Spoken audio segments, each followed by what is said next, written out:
Welcome to Tochi Stories. Please don't forget to like, subscribe, and turn on post notification because it will mean the whole world to me.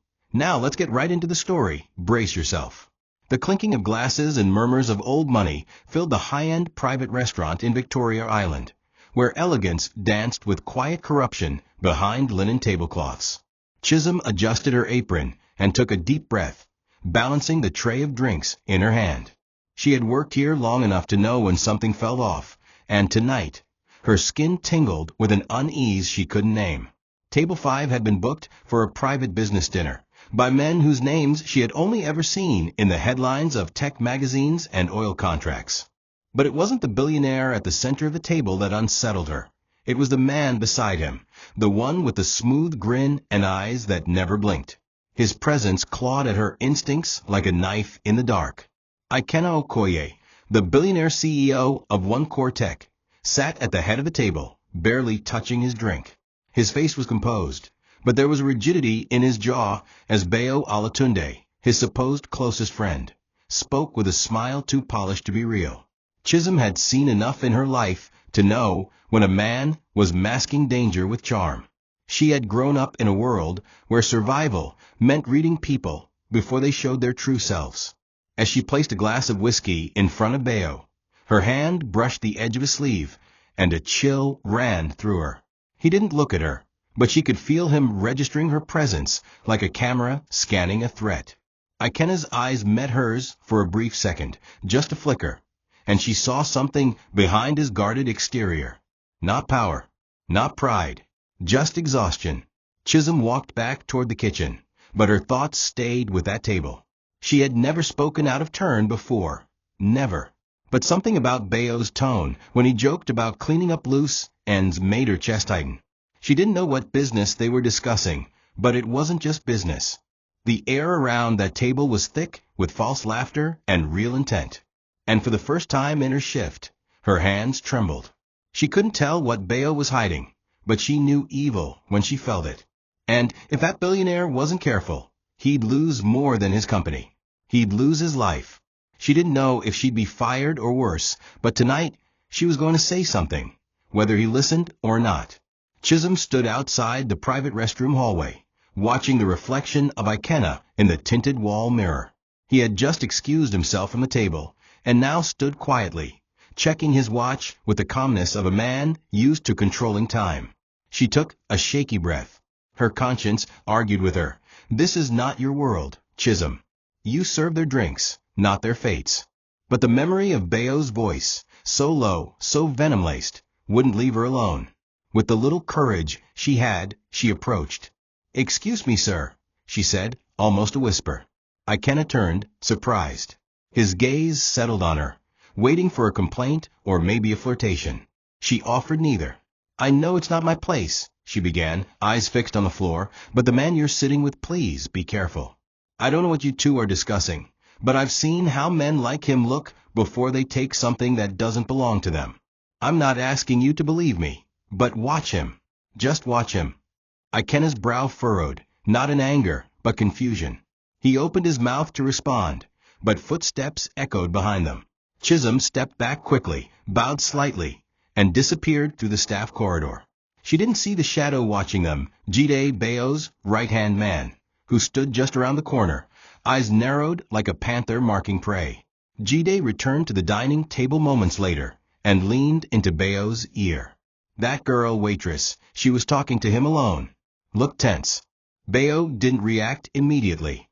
He simply swirled the drink in his hand and glanced over his shoulder with the subtlety of a hunter. Chisom was already back behind the bar, wiping glasses with trembling hands. Bayo's smile never left his face, but the air around him turned colder. "Interesting," he muttered, as Ikenna rejoined them. He didn't need to ask what the girl had said. He already knew, and that made her dangerous. The next day, Chisom was called into her manager's office, an uncomfortably small glass enclosure with too many policies pinned to the wall and not enough justice in the room. "I don't know what game you're playing," her supervisor barked, "but a client from last night's VIP table said you were being too familiar, distracting the guests. One more complaint, and you're done here." Chisom didn't bother defending herself. What could she say?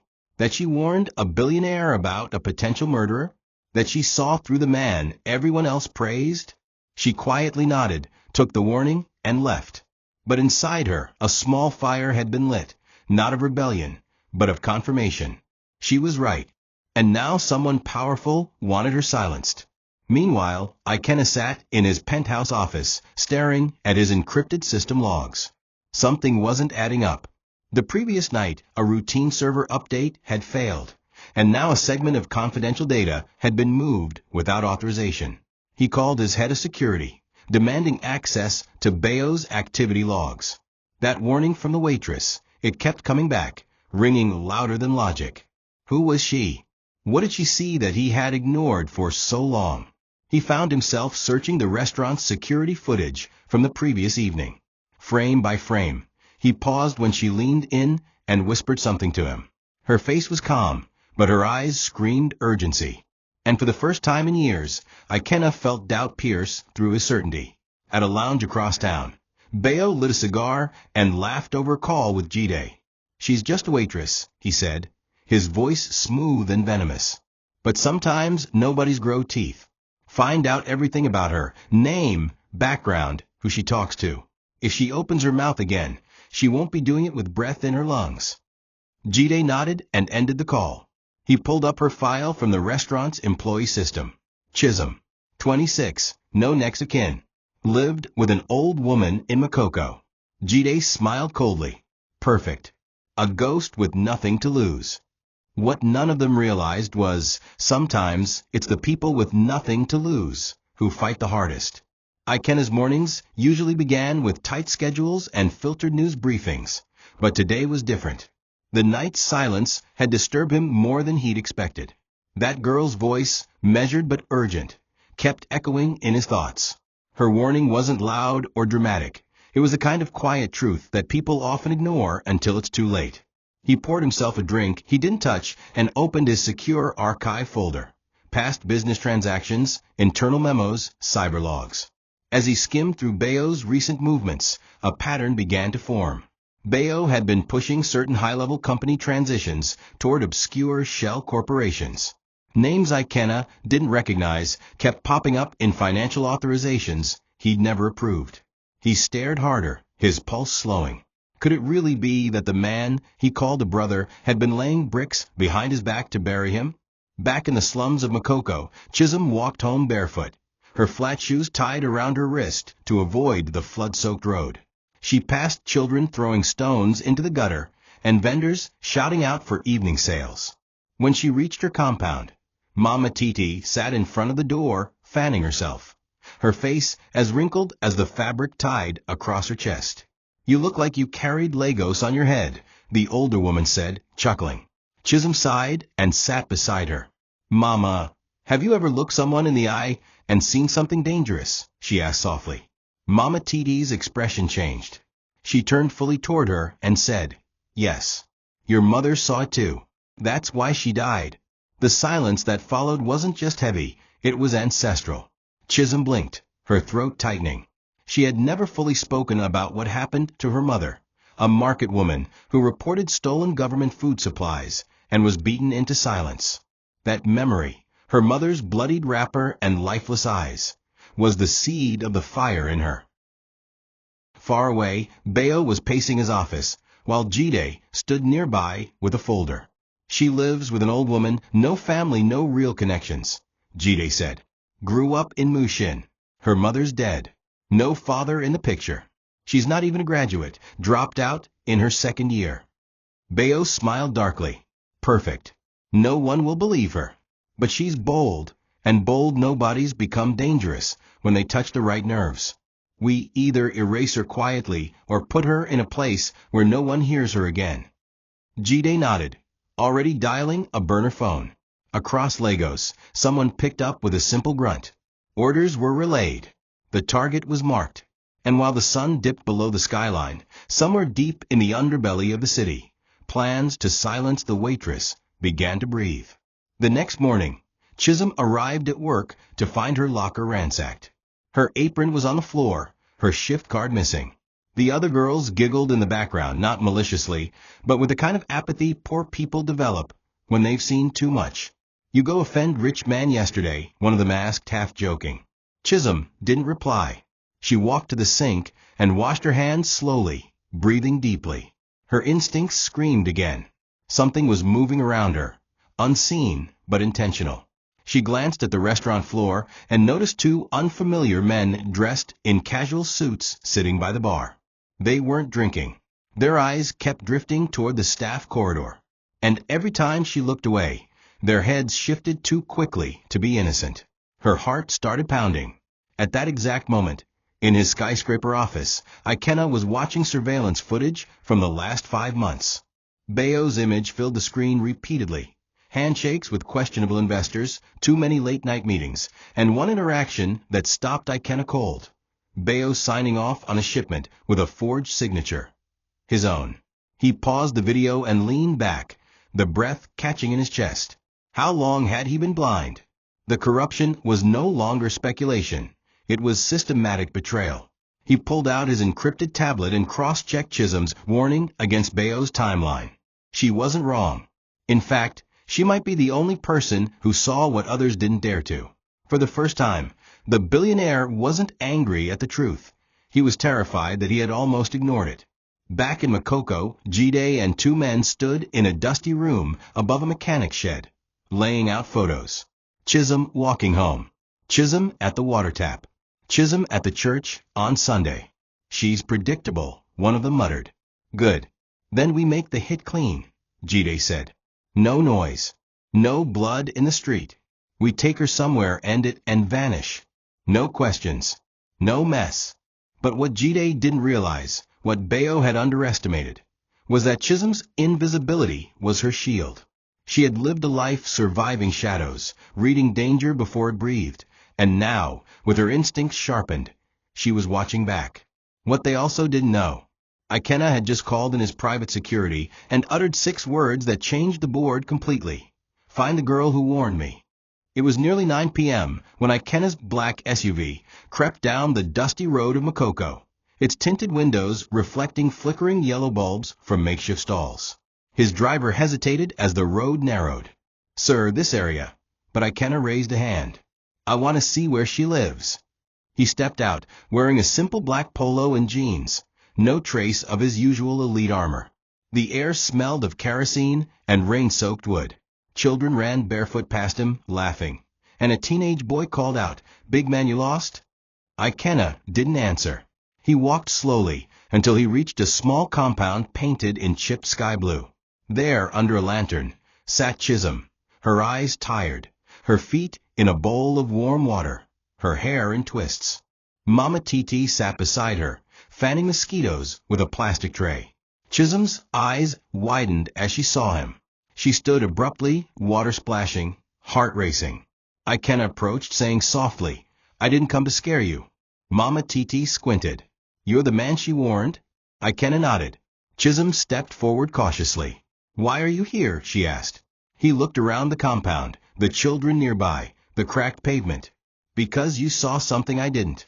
And I've learned that when people like you speak, people like me should listen." The silence between them was fragile but honest. Mama Titi, sensing the gravity, stood and said, "Chisom, I'll get some tea. Let this man talk." She walked away, leaving them under the rusted zinc roof. As they sat beside each other on a creaky bench, Ikenna spoke with a vulnerability he rarely showed. "My sister died last year. They said it was an overdose. But now I wonder."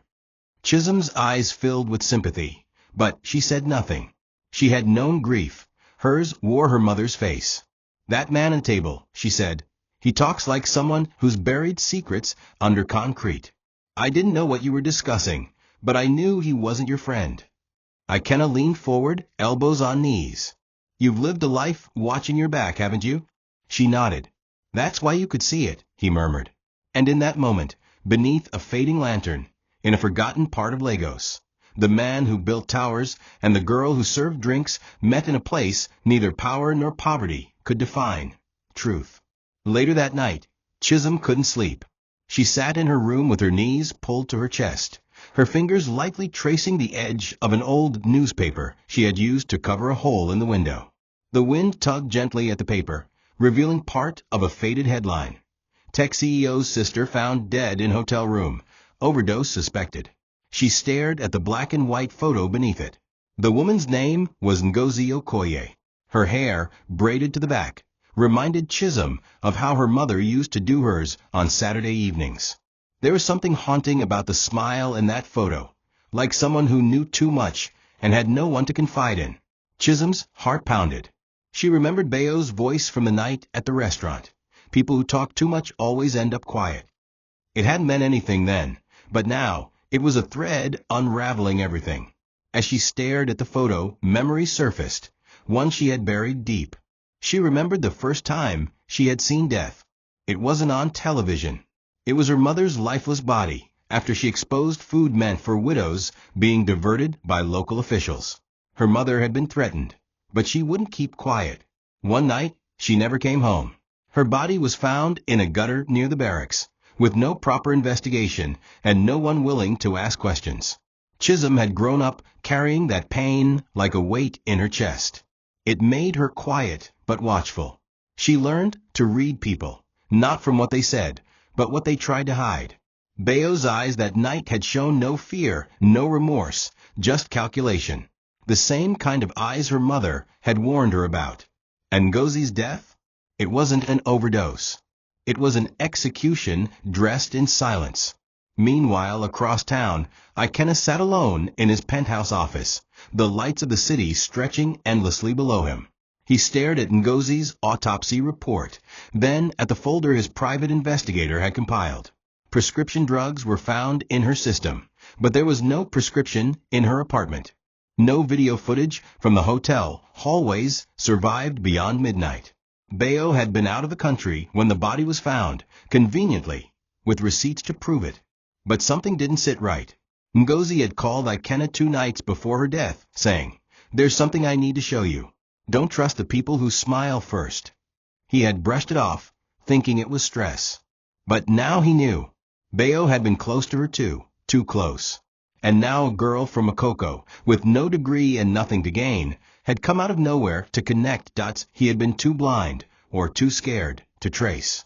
The next morning dawned like any other, but a silent war was already underway. Ikenna didn't show up for his regular executive meeting. Instead, he stayed in the underground level of One Corps' cybersecurity division, a floor only 3 people had access to. With the help of his lead IT specialist, he pulled up a restricted system audit log that Bayo never thought anyone would check. There it was, 2 months before Ngozi's death. Bayo had authorized access to a confidential project tied to Ngozi's name. It was under a dummy company now dissolved. The payments? Wired offshore. The recipients? Hidden. But the access trail was undeniable. Ikenna sat back in his chair, a storm building in his chest. For years, he had trusted Bayo not just with his company, but his family. Bayo had even given the toast at Ngozi's burial. The betrayal wasn't just criminal, it was personal. While Ikenna dug deeper, Jide met 2 men in a tinted car in Surulere. He handed them an envelope and said, "End it tonight. No mess. No noise. The girl walks home every night by 9. Hit her before she gets to the junction." One of the men glanced at the photo of Chisom and scoffed. "This one? She looks like she's already halfway dead." Jide didn't smile. "Then make sure she gets there." That evening, they parked their black SUV near the bend that led to Chisom's compound. Engine running, windows halfway down. As the clock ticked toward 9 p.m., one of them loaded the pistol, screwing on a silencer. The other adjusted the mask in the glove compartment. They were confident. After all, who would miss a poor waitress? But the plan didn't go as expected. Chisom didn't walk home that night. She stayed late at work, helping a younger colleague fix a broken drawer in the storage unit. Then, after being scolded again by her manager, she took a different route home, through the market, not the usual shortcut. Meanwhile, Ikenna, now realizing Chisom was in danger, had sent one of his trusted guards to trail her discreetly. The guard spotted the black SUV, the loaded weapon, and called it in. Ikenna received the alert on his secure phone while in his car. "Abort mission," he ordered. "Send the backup team. I want them identified, but let them think we didn't see them." The men in the SUV, frustrated and confused when Chisom never showed, drove off, still believing they were invisible. But now Ikenna was watching, and the girl they had tried to erase was not just alive. She had now become a protected asset. The next night, Chisom wasn't so lucky. She had gone to buy bread and paracetamol for Mama Titi, who had fallen sick during the day. The rain had just stopped, and the streets were slippery and dark. She didn't notice the two men behind her until she turned the corner near the abandoned kiosk by the junction. One grabbed her wrist, the other raised a silenced pistol. Her scream was muffled by the sudden crack of metal, gunfire. A sharp pain tore through her side, just below her ribs. She collapsed onto the wet ground, clutching her stomach as blood soaked her dress. The men panicked, hearing footsteps and voices. They fled before finishing the job, but the damage had been done. Chisom lay alone, bleeding, in a pool of water, her eyes fluttering toward the blurred stars above. Mama Titi's scream could be heard throughout the compound when someone ran to tell her what had happened. She rushed barefoot through the mud, crying and shouting Chisom's name. A security officer from Ikenna's team, who had been trailing nearby, radioed in the emergency. Within minutes, she was lifted into the back of a van and sped toward a private clinic. Ikenna, who had just stepped into a board meeting, got the call. He left the room without a word. The board members stared at his empty seat, confused, but he didn't care. In the car, he clenched his fists, unable to breathe. If she dies, the thought looped in his head like a curse. He arrived at the clinic just as they were wheeling her into surgery. She was pale, unconscious, and still whispering something through cracked lips. He leaned in. She was saying, "I warned you." Ikenna didn't leave the clinic. He sat in the hallway, drenched from the rain, staring at the blood on his own hands, the same blood she had shed trying to protect him. A girl with no reason to speak had risked everything just to save a man she didn't know. And now she lay on the edge of life because he had hesitated. His phone rang. It was Bayo. "You good, bro? You disappeared on us."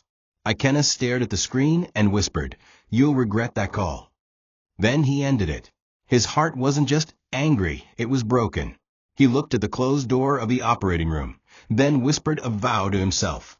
"If she survives, I'll protect her with everything I have. And if she dies, I'll burn down the men who tried to bury her."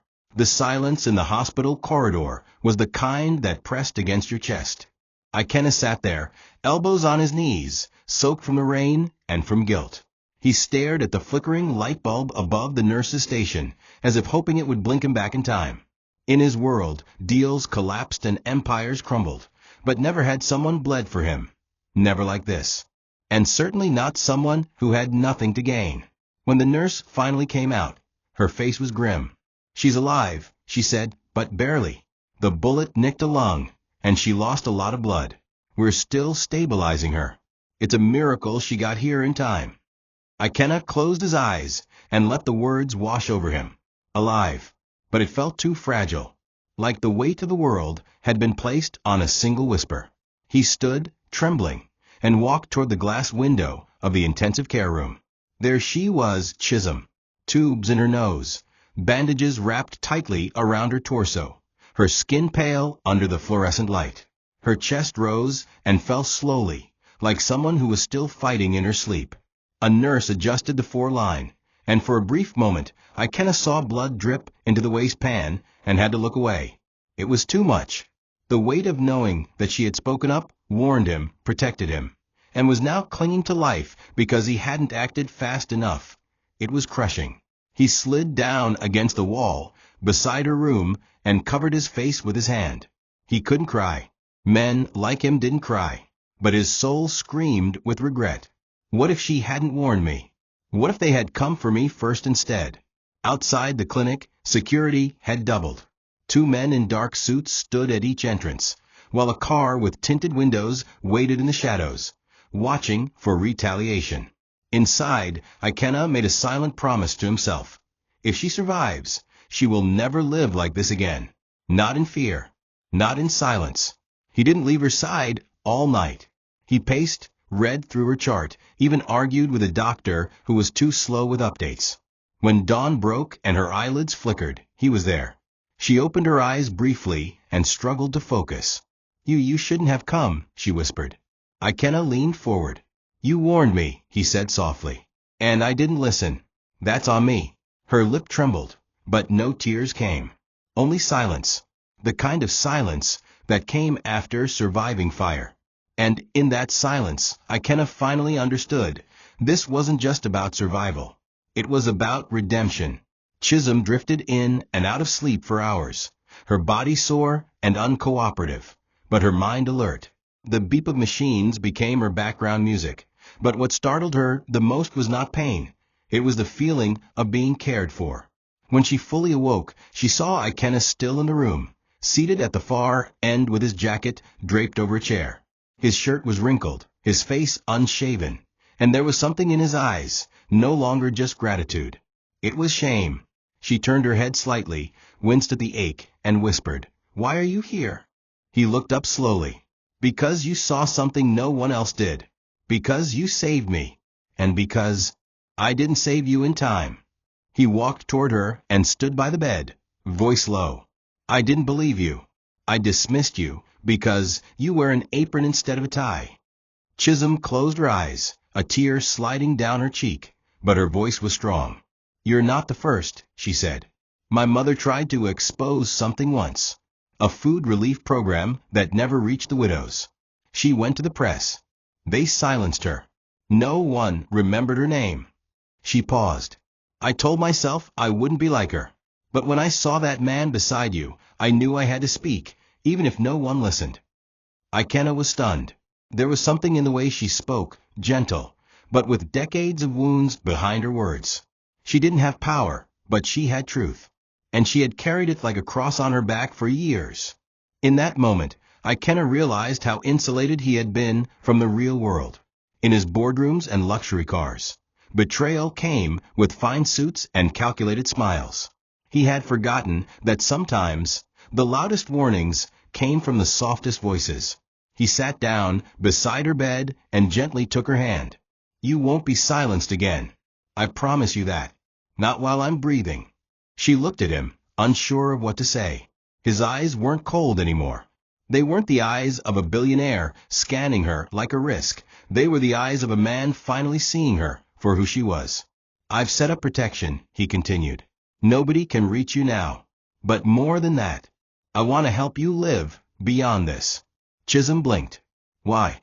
He hesitated, then said, "Because you've done more for me in one whisper than a room full of executives have done in years." That night, as the machines beeped softly beside her, she slept with a strange calm, not because her pain was gone, but because for once someone powerful had listened. 3 days after the shooting, Ikenna returned to his private server room with renewed urgency. His tech team had found the napkin Chisom had pocketed from the dinner, the one with strange initials and numbers Bayo had scribbled during their conversation. It looked like nothing at first. A doodle. But Ikenna recognized the pattern.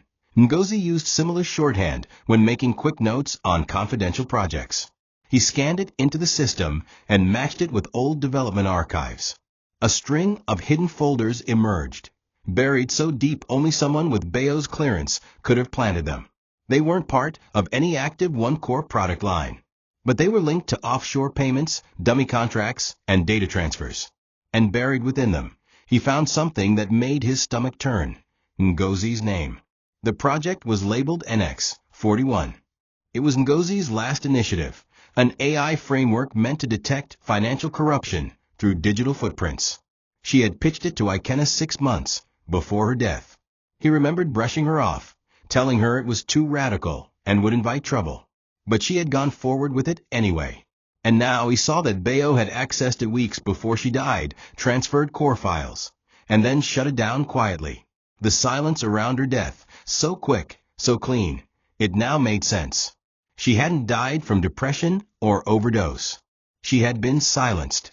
And now, Chisom's warning had opened the very door his own guilt had locked away. Ikenna sat back in his chair, heart pounding. Ngozi wasn't just right. She died proving it.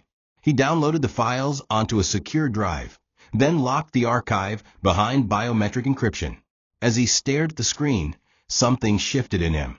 This wasn't just about corporate betrayal anymore. It was personal justice. He remembered Ngozi's final words on that phone call. They'll come for me first, but don't let them come for others. He had failed her once. He wouldn't fail again. And he definitely wouldn't fail Chisom. He stood up, buttoned his jacket, and called in his legal team. Find me every shell company tied to Bayo, he ordered. I want assets frozen before he smells fire. Then he called his head of security. Double her protection. And tell Chisom, I'm not just listening now. I'm acting. And with that, the war that began with a whisper was now armed with truth. Ikenna sat in the dining room of his private residence, the same table where Bayo had once toasted to Ngozi's legacy after her death. Now, that same table had been wired with a tiny, hidden recording device embedded beneath a flower vase. The idea was simple. Invite Bayo under the pretense of reconciliation, feed his ego, and let him speak freely. Bayo arrived late as always, wearing a crisp blue suit and that infuriatingly calm grin. So we're friends again, he said casually as he poured himself a drink. Ikenna smiled tightly. We were never not friends, he lied. The two men clinked glasses, but only one of them was savoring the moment for truth. The air between them was charged. Ikenna asked the right questions, subtle, calculated. And Bayo, drunk on his own arrogance, took the bait. Sometimes, Ike, you gotta clean the mess to move the business forward, Bayo said mid-sip. Ngozi, she was too stubborn. Brilliant, yeah, but loud. Wanted to expose every damn corner of the system. I told her, calm down or get calmed down. You know how this game is. Ikenna's fingers tightened around his glass, his knuckles pale, but his face didn't betray the storm within. So you tried to reason with her? He asked slowly. Bayo chuckled. I tried. She thought her last project would save the company. Didn't realize it would bury her instead. Those words hung in the air like smoke. Ikenna leaned back, heart pounding against his ribs. He'd gotten what he needed. Bayo's words weren't a direct confession, but they were damning enough. The mic under the table recorded every syllable. The plan had worked. Bayo had buried himself with his own tongue. After Bayo left, Ikenna didn't speak. He just sat there in the silence of that cursed room, staring at his untouched drink. He should have felt victorious, but instead, his stomach churned. He thought of Ngozi, how she must have felt knowing someone so close could end her. He thought of Chisom, bleeding on cold concrete because of this same man. Then he took the memory card, placed it in a secure drive, and walked to the hallway outside Chisom's hospital room. She was awake, weak, but lucid. I got him, he said simply. He admitted everything. Her eyes widened. You recorded him? He nodded. It's all on tape. I'll hand it over to the authorities tomorrow. Chisom smiled faintly, tears slipping down her cheeks. Then, maybe this wasn't for nothing. But Bayo was no fool. That night, as he replayed the dinner in his mind, something began to bother him. Ikenna had been too calm, too calculated, asking questions with surgical precision. Bayo's paranoia, honed by years of manipulation, began to tingle. He made a single phone call to a former hacker friend, and within hours, they discovered the signal of a hidden mic from Ikenna's property. Rage exploded in him like wildfire. He thinks he can corner me, he growled. He thinks this is over. His eyes turned cold. Get rid of the girl. Tonight. I don't care how messy. I want her gone. Orders were given. Men were dispatched. They didn't wait for Chisom to leave the hospital. They went straight for the safe house, where she and Mama Titi had just been moved earlier that day. It was late when the attack came. Chisom had just finished sipping a cup of pap that Mama Titi had prepared when the power suddenly went out.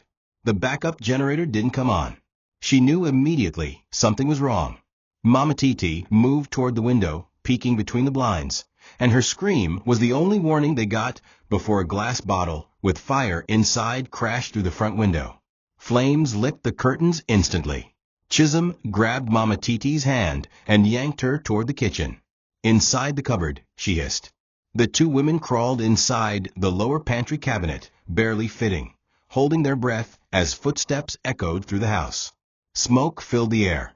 Chisom clutched her side, still weak from her healing wound, but her grip never loosened on Mama Titi.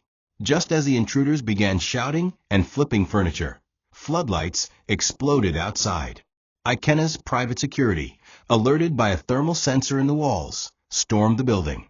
The gunfire that followed was brief but violent. One attacker was killed. Another was captured. The rest fled into the night.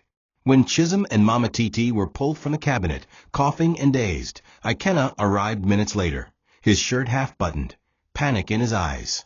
"I told you this wouldn't happen again," he said, helping her to her feet. She looked at him, then at the burning wreckage of the house. "They'll never stop," she whispered. Ikenna held her tighter. "Then I'll stop them first." That night, as the house burned behind them and the police carted away the attacker, the war against Bayo was no longer a game of influence. It had become personal vengeance, and a promise not to fail again. The following day, Ikenna relocated both Chisom and Mama Titi to a heavily guarded estate outside Lagos. The compound was quiet, surrounded by farmland and trees, a place where the only sounds were birds and the occasional wind rustling through banana leaves. Mama Titi wept when she saw the house, a small bungalow with 2 bedrooms, a full kitchen, and a backyard garden. This is too much," she whispered, falling to her knees. But Ikenna knelt beside her and said, "It's not charity. It's honor. You raised a woman who saved my life. The least I can do is protect yours." Mama Titi hugged him, tears soaking into his shirt. "You're not like them," she said.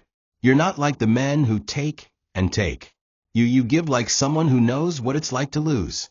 Inside, Chisom stood in the living room, staring at the keys Ikenna had just placed in her hand. She felt overwhelmed, not just by the gesture, but by what it meant. For years, she had fought just to breathe, just to exist. Now, someone was telling her she deserved more. "You didn't have to do this," she whispered. Ikenna stepped closer, his voice calm but firm. "Yes, I did. You warned me, Chisom. You put your life on the line. And still, you've never asked for anything in return. This world doesn't deserve people like you. But I won't let this world swallow you." She turned to him, tears brimming. "I don't know how to live like this, to receive without suspicion." He nodded. "Then let me teach you. Let me show you that not every powerful man will break you." Later that evening, Chisom sat with Mama Titi on the front steps, watching the sun set behind the trees. For the first time in years, she wasn't listening for footsteps or sirens. She just breathed. Mama Titi sipped Zobo and looked at her. "He likes you," she said softly. Chisom rolled her eyes. "He pities me." But Mama Titi shook her head. "No, that man doesn't do things out of pity. He listens when you speak. He moves when you're in danger. And his eyes soften when he looks at you. That's not pity. That's reverence." Chisom didn't reply. Instead, she leaned against the wall and whispered, "I don't know how I feel. But, for the first time, I feel seen." And in that quiet sanctuary, beneath the fading orange sky, the seeds of something deeper began to grow. Not just justice, but healing. Not just safety, but something dangerously close to love. The interrogation room was stark, with 1 table, 2 chairs, and a single bulb swaying slightly overhead. The man captured during the safe house raid sat chained, his face bruised and silent, until Ikenna entered. He didn't come with police officers or lawyers. He came with cold silence and a recorder on the table. For minutes, he said nothing, just stared into the man's eyes, his fury simmering just beneath his calm surface.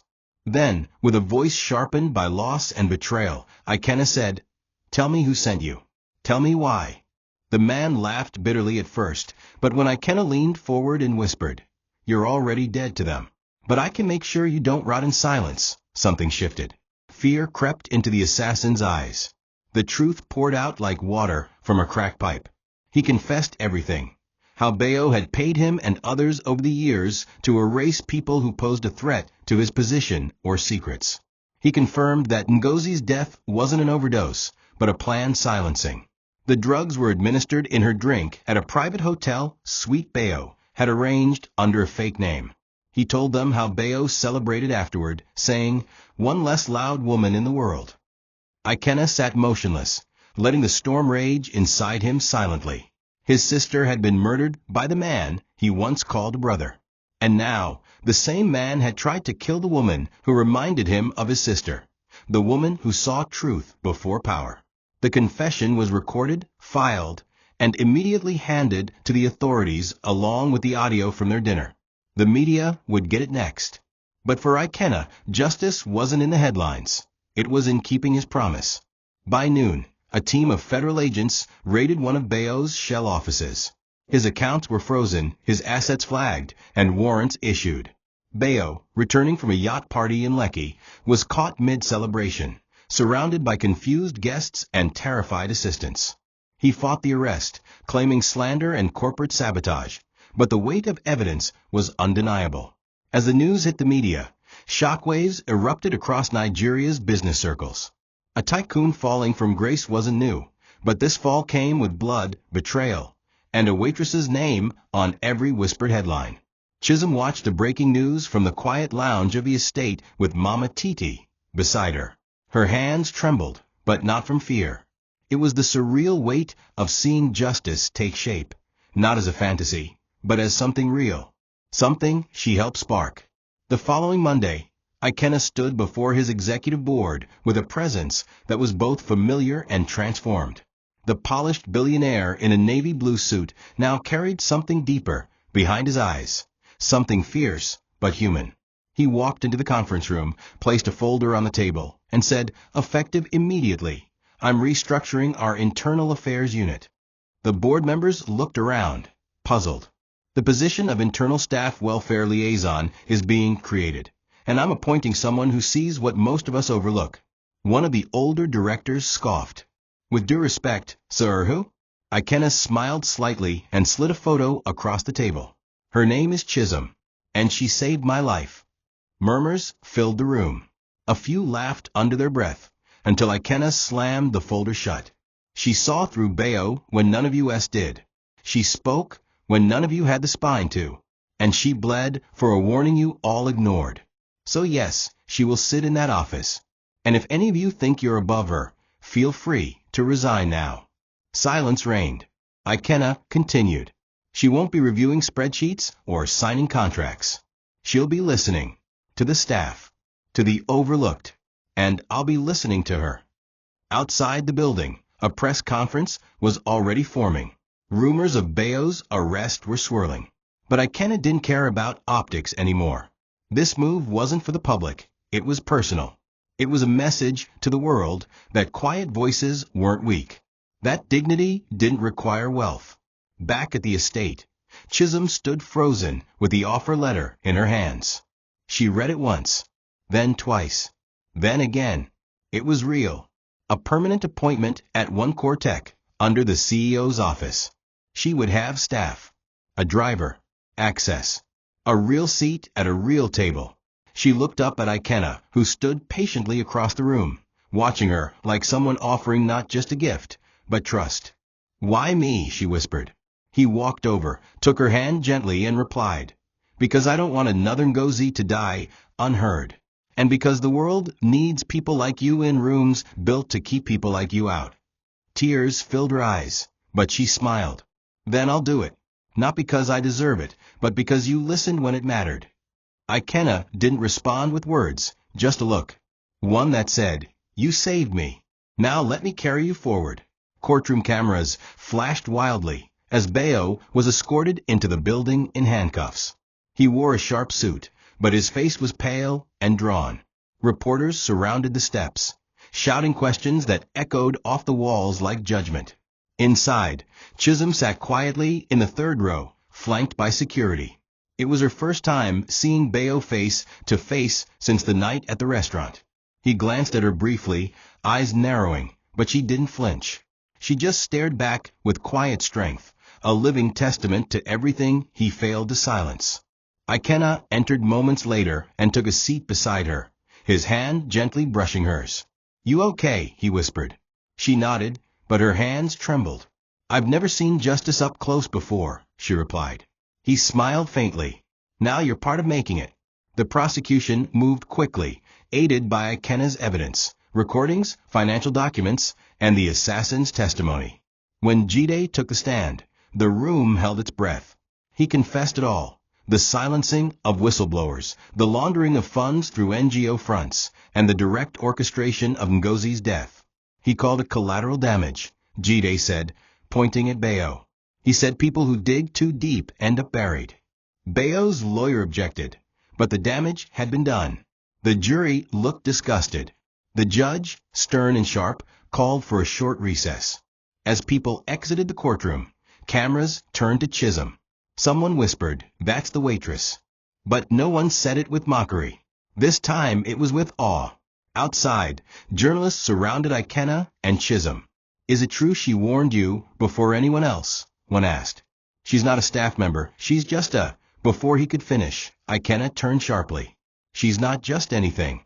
She's the reason you're hearing the truth today." The reporters fell silent. Chisom stood there, not as a victim, but as a woman who had walked through fire and emerged not with scars, but with a voice. That night headlines read, "Waitress who warned billionaire brings down corrupt tycoon." But for Chisom, it wasn't about headlines. It was about memory, about her mother, about Ngozi, about every woman who ever spoke and was ignored. And as the court adjourned and Bayo was denied bail, she whispered a silent vow. "They tried to bury me, but I was a seed." 2 months after the verdict, Lagos had shifted. The news of Bayo Olatunde's conviction rippled through the media like a cleansing fire. Shareholders dropped his companies. Former allies denied ever knowing him. One core tech regained its footing, but more importantly, its soul. Ikenna became the face of corporate redemption, publicly honoring whistleblowers and introducing new integrity initiatives. But behind the headlines, something far more profound was unfolding in a quiet neighborhood on the city's outskirts. Chisom, now working full-time in her new role, used her first paycheck and a surprise bonus from Ikenna to fulfill a personal dream, one that had been buried under years of poverty, fear, and survival. She named it Ngozi's Table, a small community center and cafe built from repurposed wood, love, and vision. It had no chandeliers or velvet ropes, just warm lighting, clean benches, and a mural of Ngozi's face above the counter, smiling peacefully. The front of the building read, "Where forgotten voices are fed and heard." Mama Titi became the head cook, preparing local dishes that reminded visitors of home. Young girls from the streets came to sit, eat, and slowly they began to talk about the things they were afraid to say before. Chisom didn't need fame. She didn't even need credit. She simply wanted to give others what her mother never had, a place where the truth was safe, a place where power wasn't a weapon but a shelter. Ikenna came by often, never in suits, never with bodyguards, just in jeans and quiet admiration. He helped her set up an education fund, and later offered mentorship to some of the girls who showed potential in tech, farming, or art. But most days he just sat, watched her move, and listened. On one such evening, as the scent of egusi and fresh bread drifted through the air, he leaned over the counter and said, "Do you realize what you've built here? You didn't just save a life, you started a movement." Chisom smiled, tucking a stray braid behind her ear. "I just gave what I never had." She looked around the room filled with laughter and healing and added, "But maybe it was meant to be this way." In that space, neither wealth nor wounds mattered. Only purpose did. And for once, Chisom didn't feel like a girl who survived fire. She felt like the fire that lit others. It was a quiet Friday evening when Ikenna returned to Ngozi's table again, but this time he looked nervous. Dressed simply in a dark shirt and sneakers, he stood under the wooden awning watching the golden glow inside. Through the glass, he saw Chisom kneeling to help a little girl with her shoe, her face lit by a soft smile. He remembered how she used to look over her shoulder in fear, speak in measured tones, and expect rejection with every sentence. But not anymore. She now moved with a grace born from victory. And it wasn't just the world she had changed, it was him. The man who once dismissed quiet voices now found comfort in her silence. He walked in, cleared his throat, and she looked up, eyes wide, soft. "I know this place is sacred," he began, "so I won't disturb you long. But I came to ask if you've got a table for me." She laughed, shaking her head. "I always have a table for you." He stepped closer and pulled out a small black box. The cafe quieted slightly as Mama Titi peeked from the kitchen. "Chisom," Ikenna said, his voice trembling for the first time, "you didn't just save my life. You saved my soul. You reminded me what leadership is, what love is, and what it means to listen. I want to walk this life with you, not as a man who owns the world, but as one who finally knows what it's worth." He opened the box to reveal a silver ring with a tiny sun etched into it, her mother's favorite symbol. Chisom gasped, her hand flying to her mouth. "Ikenna." Tears welled in her eyes. She nodded before she could even form words. The cafe erupted in quiet claps and laughter. Mama Titi ran out, dabbing her eyes with her wrapper. "I told you," she whispered. "That man doesn't give out of pity. He gives out of purpose." That night, under the stars, they sat outside the cafe holding hands, not needing to speak. The journey from a whispered warning to a shared future had been forged through fire, betrayal, and courage. And now, as the moonlight bathed them in soft silver, Ikenna turned to her and said, "You were the girl no one saw coming. And I was the man who almost lost everything because I didn't listen. But now I hear you, Chisom, and I'll never stop listening." And with that, the story that began with a whisper ended in a vow, not just of love, but of legacy. Thank you for watching this video. What did you learn from this story? Drop it in the comments. Please make sure you like, comment, and subscribe to my YouTube channel Tochi Stories for more.